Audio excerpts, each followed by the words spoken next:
চুপ করে এখানে দাঁড়া থাকেন। কে কি বললো, কে কি ভাবলো, ওটা দেখার মতো সময় আমার নেই। আমি কেন সালাম করছি এটা একটু পরে আপনি দেখতে পারবেন। Yes ma'am. স্যার, স্যার আপনি সত্যিই কি আমাকে চিনতে পারতেছেন না? সরি, আমি আসলে মনে করতে পারতেছি না। স্যার আপনি তো সালাদ্দিন স্কুলের টিচার ছিলেন একজন, তাই না? আমি কিন্তু সানজিদা, ওই স্কুলের ছাত্রী। স্যার আপনার প্রিয় ছাত্রী ছিলাম আমি। জামাল উদ্দিন সাহেবের মেয়ে। জি স্যার, আপনি চিনতে পারছেন তাহলে আমাকে? I know. হ্যাঁ, চিনতে পারছি, এবার চিনতে পারছি।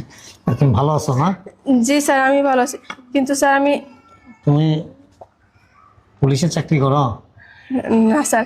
তাহলে স্যার আমি সবকিছু আপনার পরে বলতেছি, কিন্তু স্যার আপনার এই অবস্থা কেন, এই জিনিসটা আমি বুঝতে পারতেছি না স্যার। না, আসলে মানে একে তো বয়স হয়েছে, দ্বিতীয়ত রিটায়ার্ড করার পর না মানে একেবারে খুব আনইজি ফিল করতাম। তেমন একটা ভালো লাগতো না, একা একা। ভাবলাম যে কিছু একটা তো করা দরকার, কিছু একটা